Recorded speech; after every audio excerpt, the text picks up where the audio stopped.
Bien, merci Didier et aux représentants du Vinipol de m'avoir invité. Merci aux uns et aux autres aussi qui ont la patience de rester à une heure où d'habitude on débouche plutôt une bouteille. Vous allez falloir plutôt me supporter quelques minutes. Ne vous inquiétez pas, je vais essayer d'être le plus synthétique possible. Mais vous allez très vite comprendre, sauf pour ceux qui n'en seraient pas encore déjà convaincus, que c'est un sujet qui mérite quand même qu'on s'y arrête quelques minutes. Je veux parler du changement climatique et puis surtout, je crois qu'il faut en prendre la mesure, mais aussi de comprendre ce qu'on peut faire. Et c'est un peu ce que je vais essayer de traiter avec vous. Et quand je dis avec vous, vous allez comprendre que effectivement, c'est une proposition aussi de travail conjoint à laquelle je vais me livrer ici. Donc très rapidement, en début d'intervention, je vais essayer de faire quelques rappels. Pardonnez-moi, pour certains, ça ira un peu vite, pour d'autres, ça sera trop long, mais voilà, c'est que tout le monde n'a pas le même niveau de connaissance de ces questions-là, pour la bonne raison qu'on découvre tous les jours beaucoup de choses et on a du mal à entrevoir la complexité du phénomène. En tout cas, il y a quelque chose qui est sûr aujourd'hui, pour ceux qui ont encore des doutes, c'est que le changement climatique, il est là, il est bien là, et il nous oblige à la fois à s'interroger sur comment s'y adapter pour l'avenir, et puis éventuellement comment contribuer le plus positivement possible à limiter donc l'émission des gaz à effet de serre, donc, dans notre secteur, c'est plutôt le gaz carbonique que le méthane. Enfin, ce sont ces gaz à effet de serre qui sont responsables de ce changement climatique. Donc, moi, Hervé Hanard, je suis de Montpellier Supagro et je suis impliqué dans un projet qu'on appelle le projet LACAV, qui est une initiative de l'INRA il y a quelques années, qui se prolonge là en ce moment. Et moi, je m'occupe particulièrement du volet prospectif, dont vous allez voir, qui débouche sur ce qu'on appelle aujourd'hui la science participative, c'est-à-dire volonté de transformer l'objectif de la prospective qui est qu'est-ce qui pourrait bien se passer. Ouais, je ne suis pas Madame Soleil, je ne suis pas du tout visionnaire, je suis prospectiviste, mais pas du tout visionnaire, je ne sais pas du tout ce qui va se passer. Mais ce qui pourrait se passer, par contre, on peut essayer de l'écrire.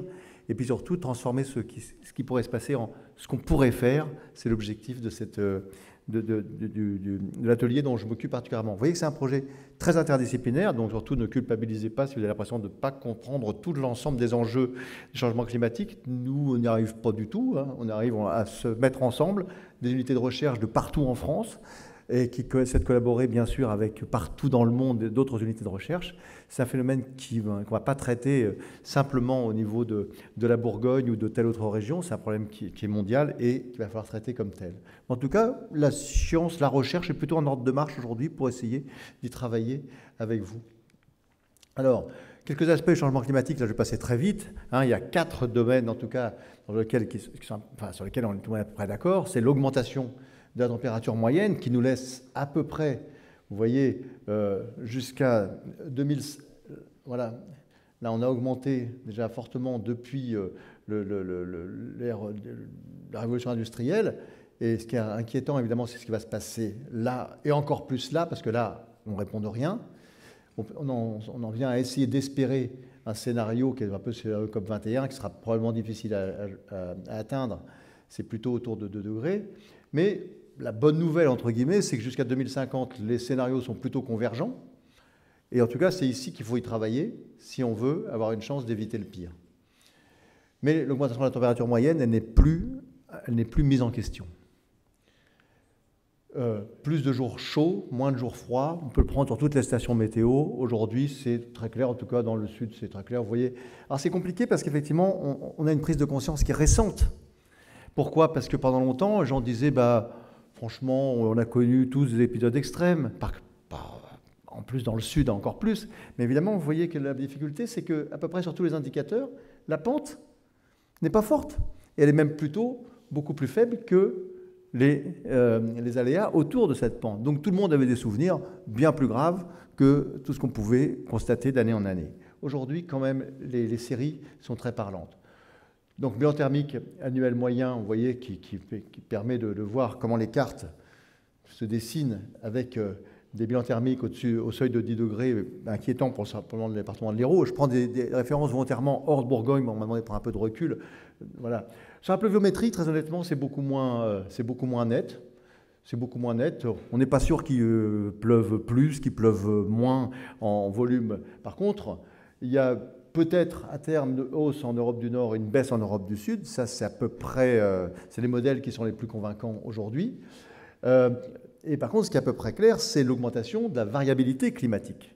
Donc, avec une fréquence d'événements extrêmes plus importants, notamment l'intensité des vagues de chaleur, la fréquence accrue des sécheresses, vous voyez, notamment dans le sud de la France, ça ne touche pas trop, encore que, voilà, il y a des petites tâches un petit peu inquiétantes. Hein. Vous voyez, la fréquence et l'intensité des pluies, des vents, des grêles, des épisodes qu'on appelait méditerranéens, qui sont de moins en moins méditerranéens. Voilà. Et cette combinaison d'événements extrêmes, variable sur les années, mais aujourd'hui, il n'y a plus que des années avec des événements exceptionnels, c'est-à-dire qu'il n'y a plus d'années normales. Vous l'avez bien noté.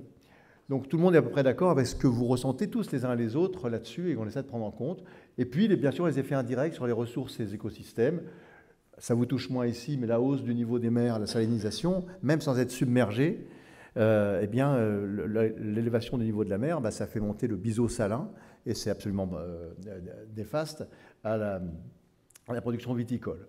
La baisse de la ressource en eau douce, évidemment que ça a des implications et on va le voir particulièrement, mais la neige, les glaciers, bien sûr, tout ce qui alimente les cours d'eau, c'est très vrai non seulement ici, mais c'est très vrai en Argentine. Voilà, le vignoble de Mendoza, il dépend des Andes et il faut regarder les glaciers, dans quel état ils sont. Et puis, donc, tous les effets sur la biodiversité, les micro-organismes, les bioagresseurs, les sols, les incendies. En Californie, on était au mois de novembre, il faisait beau comme un jour, c'est-à-dire que, sauf au lieu d'avoir le ciel bleu, le ciel était blanc à cause des cendres, et ce qui peut aussi avoir des implications de tout ordre, bien sûr. Ceci pour rappeler un peu. Ce qui nous intéresse le plus, c'est les impacts, bien sûr, du changement climatique sur la vigne et le vin. Donc un petit rappel rapidement, parce que tout le monde est d'accord là-dessus. L'avancée, non seulement des dates de vendange, qui est le plus visible, mais c'est de l'ensemble des stades phénologiques.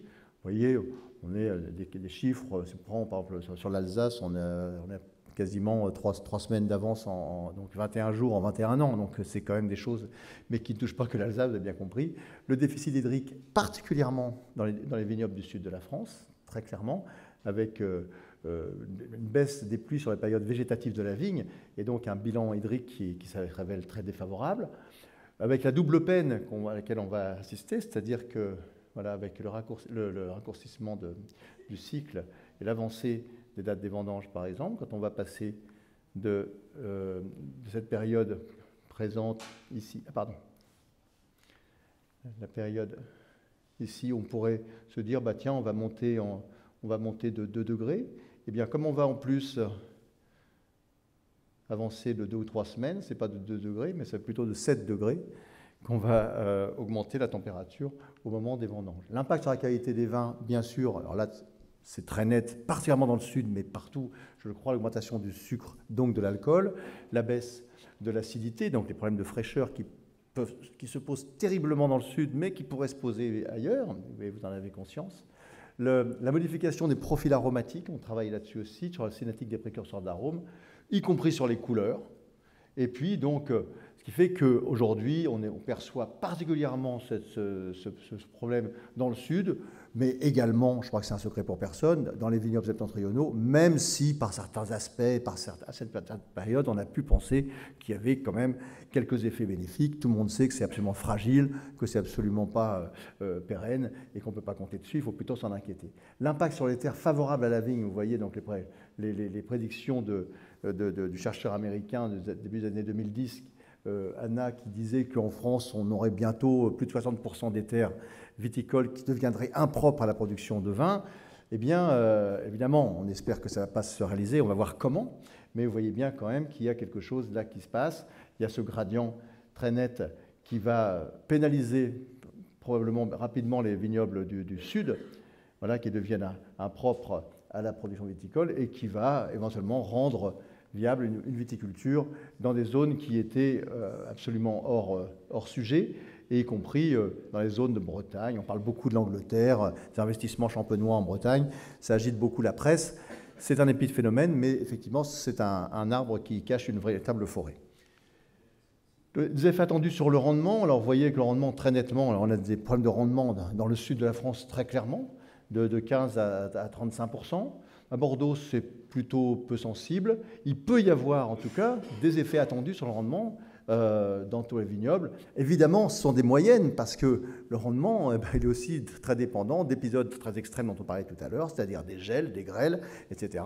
Et il ne faut pas se fier à ces moyennes-là d'une année sur l'autre. Il n'y a rien d'acquis, et c'est bien la leçon du changement climatique, c'est qu'il n'y a rien d'acquis d'une année sur l'autre. Donc, des effets sur le rendement, donc sur les revenus, sur le risque économique. On a parlé de valeur du foncier, on a parlé d'assurantiel, évidemment, qui se trouve directement impacté par ça. Une modification des hiérarchies entre les terroirs, à l'intérieur des terroirs, donc des hiérarchies entre prix du foncier et prix des vins également. Et puis, donc un impact sur les concurrences entre régions viticoles actuelles, mais peut-être à venir aussi, s'il y a de vignobles qui émergent. Avec évidemment une tension sur la réglementation. Pourquoi? Parce que les réglementations, elles ont été établies dans une période où le climat était relativement une constante, avec des petites variations. Mais aujourd'hui, ce dont on est à peu près sûr, c'est que si on procède d'une façon constante dans les mêmes lieux de production viticole et avec la même matière première, si on peut dire, le même matériel végétal, eh bien, on n'obtiendra pas les produits actuels. Et on obtiendra peut-être même beaucoup moins de produits, quantitativement, et puis qualitativement, des produits qui seront peut-être impropres à la consommation, ou en tout cas inadaptés au marché. Donc ce n'est pas très réjouissant ce que je vous dis là, mais c'est plutôt une façon d'introduire effectivement que d'abord la consommation elle-même peut bouger, ce qui peut être un facteur favorable, il suffit de... Voilà, mais en tout cas aujourd'hui, les préférences des consommateurs, les caractéristiques organoleptiques des vins, les concurrences entre les vins sont impactées. Tout ça serait effectivement absolument dramatique, et d'ailleurs ça l'est par certains aspects, mais s'il n'y avait pas de voie d'adaptation. À quelle voie d'adaptation on pense? Il y en a en tout cas 4 grandes voies, vous voyez bien. L'innovation, contrairement à ce qu'on dit, bien sûr, ce secteur n'est pas du tout englué dans une tradition, une incapacité d'agir, il ne fait que ça depuis toujours. Voilà, malgré ce qu'on raconte parfois avec un peu de poésie aux consommateurs et qui l'endort un peu, mais on peut encore, bien sûr, travailler sur des variétés, qu'elles soient anciennes, qu'elles soient créées de fraîche date, sur les porte-greffes, bien sûr, on peut travailler sur les pratiques viticoles, voilà, les feuillages, la taille, la gestion du sol, l'agroforesterie qui était plutôt assez marginale et qui peut ouvrir aussi certaines voies. De toute façon, il ne faut rien négliger aujourd'hui parce qu'il faut chercher ces voies d'adaptation. Bien sûr, l'irrigation de précision, ça n'est ni un tabou aujourd'hui, ni la voie royale, parce que d'abord, on va tomber sur les problèmes de ressources en eau, et puis tout le monde ne pourra pas, tous les vignobles ne pourront pas être irrigués, particulièrement dans le sud. La gestion de l'information climatique et les risques, et la gestion des risques, bien sûr, vont être changées. Et puis les pratiques œnologiques, qui aujourd'hui sont très encadrées, en tout cas depuis le début du XXe siècle, par une définition du vin qui est très particulière. Hein. C'est le seul produit agroalimentaire qu'on n'a pas le droit de mouiller, pas le droit d'aromatiser, pas le droit de... Ouais, ce qui le protège, ce qui le rend magique, ce qui protège sa valeur, mais qui effectivement l'enferme dans un certain nombre de contraintes. L'adaptation 2, on peut aussi se réorganiser dans l'espace. On voit là comment à Saint-Émilion, on commence à regarder dans les terroirs des zones peut-être tirer profit de l'hétérogénéité, des zones un peu plus fraîches, quitte à les replanter dans une zone où il y a un peu plus soit de réserve en eau, soit de fraîcheur, etc. On fait la même chose à Banyuls. En Pic Saint-Loup aussi, on est très très inquiet. On a rangé, très généralement beaucoup de difficultés avec des risques de grêle, des risques de gel, des choses qui sont particulièrement défavorables. Et puis, peut-être envisager aussi, je le disais, des relocalisations un peu plus larges, un peu plus lointaines que ce à quoi on s'était habitué. Donc on avait peut-être oublié, parce que tout le monde n'a pas un vignoble depuis les Romains au même endroit. On a migré déjà, voilà. Faut pas se réinventer l'histoire. On peut changer, bien sûr, et il faudra probablement changer soit les réglementations, soit les cahiers des charges, soit les deux, parce que tout ça sont des construits humains qui avaient un sens à un moment donné. Mais alors, il ne s'agit pas de faire tout voler en éclats d'un seul coup, parce que ça n'aurait plus de sens et ça risquerait de faire grand tort à la valeur à la fois des produits et du foncier. Mais en tout cas, il faut s'interroger sur l'évolution des cahiers des charges. Quand on a au PIGP, on est un pays où il y a 93% de la production en indication géographique. Évidemment qu'il faut regarder tout ça. La gestion globale du risque, ça a été évoqué, l'assurance à tout niveau, au niveau des interprofessions, avec l'intervention des sociétés d'assurance, avec les modes spécifiques agricoles. Une nouvelle politique pour les services climatiques, dans lesquels chacun devient en même temps récepteur d'informations, mais émetteur aussi dans un réseau sur les aspects climatiques, et puis renforcer les collaborations avec, entre chercheurs et viticulteurs. On n'est plus dans un secteur où c'est la science qui va sortir la solution et vous la livrer comme ça, ni à l'inverse, les vignerons qui vont s'en sortir tout seuls face à cette situation. On est condamné, ça c'est plutôt la bonne nouvelle, à collaborer. Construire des connaissances qui vont intégrer les consommateurs, mais j'ai envie de dire aussi la perception des consommateurs, mais d'abord aussi rendre des comptes à la société sur notre émission des gaz à effet de serre, bien sûr, parce que tous les secteurs aujourd'hui sont concernés, tous émettent, et tous vont avoir des comptes à rendre, comme on en a tous dans nos métiers, c'est-à-dire montrer au moins qu'on fait un peu mieux qu'hier, qu'on a des indicateurs qui sont fiables et qui font qu'on a compris, on a pris conscience des efforts, même si, très franchement, le secteur viticole n'est pas le secteur qui est montré du doigt pour l'émission des gaz à effet de serre. Mais même dans ce cas-là, je crois qu'on aura tous à donner quelques indications et quelques messages forts et pérennes à la société. Voilà, donc tout ça dans un contexte où franchement ça serait déjà assez complexe, sauf que, je vous rappelle, et on l'a évoqué aussi ce matin, ça ne se passe pas non plus dans un jardin de roses, tout ça, ça se passe dans une période où déjà les citoyens ont un peu le sang chaud par rapport à la viticulture, et on voit ça d'une façon qui est un peu moins magique qu'ils la voyaient il y a encore 10 ans. Les pesticides, tout le monde a ce mot-là à la bouche.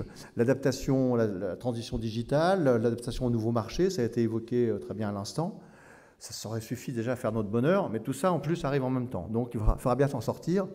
Ça tombe bien, les gens sont intelligents, on a des outils pour essayer de travailler ensemble, mais c'est quand même pas gagné tout ça.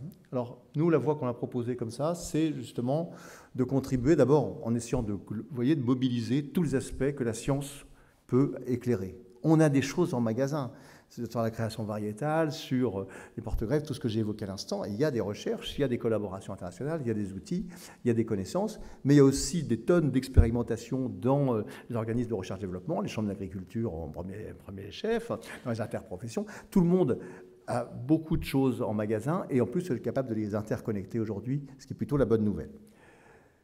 Nous, l'apport que l'on a essayé de proposer, c'est basé sur de la prospective. La prospective, je rappelle en 2 mots, je disais, c'est pas deviner l'avenir, on n'a aucun talent pour ça, mais c'est de montrer des chemins qui sont possibles, mais simplement qui sont à proposer ensuite pour essayer de bâtir des stratégies. Donc on a construit ces chemins possibles à partir d'interviews dans les différents vignobles en France et qui nous amènent finalement à essayer d'aider la profession qui, évidemment, comme nous, ne saurait pas par quel bout prendre le problème. C'est tellement complexe tout ce qu'on vient de raconter là qu'on ne saurait pas par quel bout commencer. Et donc on essaie de proposer déjà un schéma sur lequel on peut à peu près s'entendre. D'abord, dire qu'il y a peut-être 2 façons de s'en sortir. La première, c'est par l'innovation. On s'est sorti du phylloxéra par l'innovation. On sort à peu près de tout par l'innovation. Donc tout dépend quel degré d'innovation. Pas d'innovation, ça n'existe pas. On ne connaît personne qui reste les 2 pieds dans le même sabot face à un problème. Ça n'existe pas. Mais on peut imaginer des petites innovations. Changement de cépage ici, changement de taille, de mode de conduite, ou un changement plus radical. On peut intégrer de l'irrigation là où on n'en mettait pas, de nouveaux cépages de façon un peu généralisée. Et puis, en prospective, on ne s'interdit rien.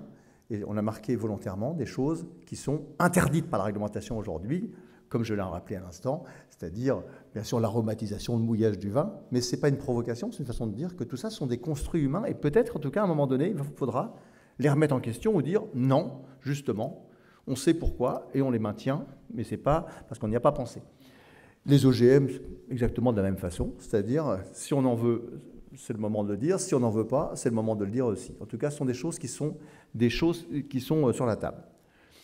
L'autre axe, comme je l'évoquais à l'instant, c'est éventuellement, on peut relocaliser, délocaliser quelque peu ou fortement. Alors quelque peu, c'est même pas de relocalisation du tout, ou à la marge, 50 mètres plus loin ou 100 mètres plus loin. Et puis on peut même peut-être modifier les frontières de ces terroirs. On voit bien qu'il y a peut-être des choses, des zones qu'on n'avait peut-être pas suffisamment utilisées. On peut même créer, abandonner certains vignobles. On sera peut-être obligé de toute façon, comme je montrais sur la carte, dans le sud de l'Espagne, ça pourrait ne pas tarder. Vignobles du Maroc également. Enfin, ça devient compliqué, sauf à les pomper dans les nappes fossiles. Tout ça, de toute façon, ne va pas durer autant que les impôts, pour parler vulgairement. Donc, l'artificialisation également de la viticulture, d'une façon ou d'une autre, peut être engagé. Ça veut dire que finalement, si on exclut le fait de ne pas bouger du tout et de ne pas innover du tout, ben, le schéma, pour nous, il se compose à peu près de 4 scénarios dont on a pu démontrer dans un petit fascicule qui est en ligne, hein, vous tapez sur, on l'a édité par France Agrimaire, vous voyez qu'il existe 4 scénarios possibles. Je ne vais pas vous dire qu'ils vont se passer, ils sont possibles. Il y en a un qui consiste à dire on peut essayer de s'en sortir avec un minimum d'innovation et un minimum de localisation. Il y en a un qui consiste à dire on s'en sortira par l'innovation et il faudra la pousser au maximum dès lors qu'on ne veut pas bouger. Si on ne veut pas bouger de chez nous, il va falloir changer quelque chose, y compris dans des choses qui sont interdites aujourd'hui. Le troisième, vous l'avez compris, c'est si on ne veut pas bouger la définition du vin ni les cahiers des charges, eh bien, il faudra faire ça ailleurs. Vous savez ce que ça veut dire? J'exagère un peu, mais alors ailleurs pas loin, ou ailleurs un peu loin, ou ailleurs très loin. Et puis le libéral, c'est, après tout, on ne s'interdit rien, ni en matière d'innovation, ni en matière de localisation. Tout ça, c'est de la fiction, sauf que c'est de la fiction qui permet de fixer les idées. Et une histoire, même si elle n'est ni vraie, ni fausse, ni probable, ni improbable, elle permet à un moment donné de se positionner.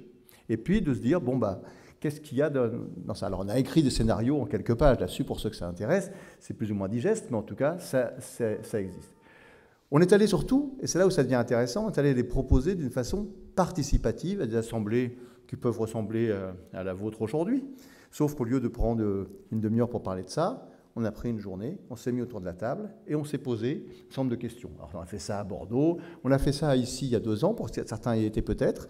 On a fait ça, vous voyez, à Colmar, à Épernay, à Avignon, à Montpellier, et puis plus récemment, au Val-de-Loire, de sorte qu'on couvre un petit peu quand même quelque chose d'assez représentatif sur les vignobles, en France, pardon, pour ceux du Grid Tool ou de certaines zones qui n'ont pas été couvertes, mais franchement, on a été assez loin. 3 questions à se poser à ce moment-là, d'une façon collective. Est-ce que chacun a bien compris ce qu'il y a dedans? Donc on essaie de raconter de façon la plus synthétique possible ce que ces 4 scénarios racontent, et on travaille, vous voyez, en salle avec là aussi des tablettes interactives qui permettent très rapidement de voir ce qu'on met là-dedans. Et là, les enjeux et conséquences ont été très nets. Les gens ont très bien compris que chacun de ces scénarios n'est pas tout rose ou tout noir. Il pose des tas de questions qui sont autant d'interrogations sur le système conservateur, mais quelle résilience réelle pour la viticulture française, innovant, jusqu'où pousser les innovations, le nomade, la relocalisation, d'accord, mais quel nouveau rapport à l'espace, le coût du foncier, enfin le prix du foncier, le libéral, mais à ce moment-là, qu'est-ce qui reste? Est-ce qu'on ne fait pas tout écrouler dans cette spécificité viticole? On voit bien. Alors, il y a des différences entre régions, on s'amuse beaucoup dans la recherche, on est en train de fouiller sur les différences de perception suivant les régions. Bien sûr qu'il y a des différences, mais l'enjeu n'est pas tout à fait là. L'enjeu, il est ensuite de passer à la deuxième étape, de se dire, très bien, vous avez bien compris ce que c'est ces 4 scénarios. Eh bien, au fond, face à une histoire ni vraie ni fausse, ni probable ni improbable, qu'est-ce qu'on peut faire? On peut avoir, je lis de bas en haut. Aucune attitude, cette histoire ne m'intéresse pas. Il y a toujours 1% de gens qui sont un peu rétifs, mais la plupart, ça les intéresse, et ils disent, moi, je ne comprends pas bien cette histoire-là, mais en tout cas, je vais être attentif dans les prochaines années. Bon, c'est un message d'attente. Ce qui est plus intéressant, c'est ce qui se passe au-dessus. Réactivité anticipée, c'est, je ne sais pas si cette histoire va se passer, mais ce qui est sûr, c'est que si elle doit se passer, ça serait bien de s'en préoccuper dès aujourd'hui pour voir comment on s'y prépare. Vous voyez, c'est le genre d'attitude qui peut être intéressante. D'abord parce qu'on sait que la réactivité, quand elle n'est pas anticipée, ça ne sert à rien, c'est trop tard. Et puis voilà, c'est typiquement, j'espère que dans le nucléaire, par exemple, il y a des gens qui raisonnent comme ça, qui disent, le jour où il y a un accident, qui ne disent pas, on va faire un doodle pour faire une réunion, pour voir ce qu'on peut faire. Voilà, qu'ils aient pensé à des scénarios où il y aura des messages, voilà, où il y aurait des messages pour ne pas dire. Voilà. Ce qui est plus intéressant, c'est la proactivité, c'est-à-dire la capacité aussi à changer l'environnement. Se dire, cette histoire, franchement, j'en veux pas, et à ce moment-là, de le dire franchement, et qu'est-ce qu'on peut faire d'aujourd'hui pour qu'elle ne se passe jamais, cette histoire? Ou au contraire, franchement, cette histoire, elle me plaît bien. Qu'est-ce qu'on fait dès aujourd'hui pour que ça se passe? Eh bien, ce qui est intéressant, c'est de voir ce qu'il en est ressorti dans les différentes régions. D'abord, la première nouvelle, c'est qu'il n'y a pas d'énormes différences entre les régions, malgré le ressenti assez différent entre le nord et le sud dans les vignobles. La stratégie conservatrice, tout le monde est très partagé par rapport à ça. Certains disent qu'il faut vraiment faire tout pour que on puisse en sortir à peu de frais comme ça, pas trop d'innovation, pas trop de changements, de localisation. D'autres disent surtout qu'il faut arrêter de se bercer d'illusions, on s'en sortira jamais avec ça, il faut l'oublier le plus vite possible. Puis d'autres disent qu'il faut s'y préparer. Les gens sont assez mal à l'aise. On sent bien qu'on ne s'en sortira pas facilement avec ça. Peut-être qu'on s'en sortira, mais ça ne sera pas facile. Désolé pour ceux qui pensent que la filière viticole est une filière qui est engluée dans la tradition, qui est incapable de bouger, comme je disais tout à l'heure. Franchement, et ces statistiques-là sont à peu près les mêmes dans tous les vignobles, ce n'est pas une valeur représentative, c'est pas une étude, c'est vraiment une étude qualitative dont il s'agit là, mais dans tous les vignobles, on est autour de 3/4 des gens qui disent « mais il faut foncer sur l'innovation ». Et ce n'est pas donner des crédits à la recherche, c'est pas ce que je suis en train de vous dire, parce que justement, je vous expliquais que l'innovation, c'est un croisement entre la recherche, c'est pas quelque chose qu'on a pipé pour avoir des crédits, vous inquiétez pas. Hein. Et ceux qui disent pas ça, disent de toute façon, il faut s'y préparer. Il faut penser qu'on ne fera plus du vin de la même façon dans les prochaines années. C'est même possible qu'on ne cultive plus la vigne exactement de la même façon. Et puis d'ailleurs, ça a toujours été un lieu d'innovation. Chose plus intéressante encore, peut-être, c'est de se dire que finalement, l'opportunité qui aurait pu être, on aurait pu imaginer que des gens disent, bah, nous, on a créé des appellations, on sait bien ce que c'est que des effets terroirs, on sait bien s'implanter des vignobles, on sait bien créer des écosystèmes pour que ça marche. Si vous nous dites qu'il doit y avoir de la vigne en Pologne, eh ben, on sera les premiers à y aller avant les autres. Très franchement, ce n'est pas du tout ce que se dit dans les vignobles français. Personne n'a envie de ça. Personne ne le dit, ou presque personne. Et la plupart disent surtout, n'allons pas là-dedans. Faisons tout pour que jamais on soit obligé de bouger. Voilà. Mais il y a quand même qui se disent, il faut peut-être quand même se préparer à bouger. Vous voyez, c'est quand même assez contradictoire. Puis 20% qui se disent, on va attendre un petit peu avant de se décider. Stratégie libérale, dans un secteur qui a toutes ses spécificités, cet encadrement un peu historique, ce n'est pas une grande surprise. Personne n'en veut, ou presque. En tout cas, beaucoup n'en veulent pas. Ce qui n'est pas exactement la même chose, mais c'est les deux à la fois. Vous voyez que, pour vous rappeler, à Mâcon, il y a 2 ans, on était sur des résultats encore plus plaidés vers l'innovation que la moyenne nationale. Bon, je vous dis, ce n'est pas une science exacte ni des statistiques représentatives, mais quand même, ça donne, vous voyez, et j'ai à peu près les mêmes tableaux pour l'ensemble des vignobles. Donc c'est quand même un signe qui nous paraît intéressant, d'autant que le troisième et dernier, la dernière question qui a été posée dans ces assemblées, c'est de dire, mesdames et messieurs, vous avez voulu plaider pour l'innovation ? Vous avez voulu plaider contre les stratégies nomades? Vous avez voulu plaider contre faire en sorte qu'on n'aille jamais vers le libéral? Et vous avez quoi en tête? Qu'est-ce qu'on peut faire? Et bien là, pensez pas que les gens disent « Ah ben nous, on ne sait pas, c'est à la recherche de dire. » Non, on est reparti avec pas moins de 2500 propositions de levier. Et des gens qui sont pas spécialistes, ou plutôt chacun est un peu spécialiste, soit de son exploitation, soit de son terroir, soit de sa discipline. Mais tous ces gens-là échangent. Donc il y a des tas de choses, j'en ai mis que des exemples ici. Vous voyez, pour favoriser la tradition innovante, il faut accompagner l'encépagement. Pour d'autres, pour rejeter le chemin nomade, il faut sensibiliser les consommateurs par une communication autour des terroirs qu'on n'a peut-être pas fait suffisamment. Pour s'opposer à la stratégie libérale, il faut sauvegarder la définition du vin. Au fond, elle n'est pas si bien communiquée que ça, cette définition du vin. Bref, en tout cas, vous voyez, c'est comme ça qu'on peut travailler. Si je prends encore cet exemple du chemin innovant, pour ceux qui veulent y aller vers ça, on voit qu'il y a aussi des différences régionales, mais globalement, il y a une convergence, il y a un intérêt pour y aller. C'est justement ça qui nous a animés. On s'est dit, qu'est-ce qu'il faut faire avec ça? Et en travaillant avec les responsables nationaux, au niveau France-Agrimaire, de l'INAO et des organisations qui sont nombreuses dans la filière, vous le savez bien, on s'est dit, il ne faut rien casser de ces spécificités régionales. On ne va pas traiter le même problème de la même façon en Languedoc ou en Alsace. Mais en même temps, ça serait peut-être intelligent quand même d'essayer de construire un cadre, ne serait-ce que pour donner quelque chose d'intelligible, des repères à des gens qui veulent travailler dans ce domaine, et puis peut-être pas disséminer des fonds publics ou professionnels dans l'urgence et dans la catastrophe, dans n'importe quoi qui se préparerait. Donc, voilà, qu'est-ce qu'on a fait? On s'est dit comment on peut aller vers l'action. Donc l'action, elle va se faire à tous les niveaux.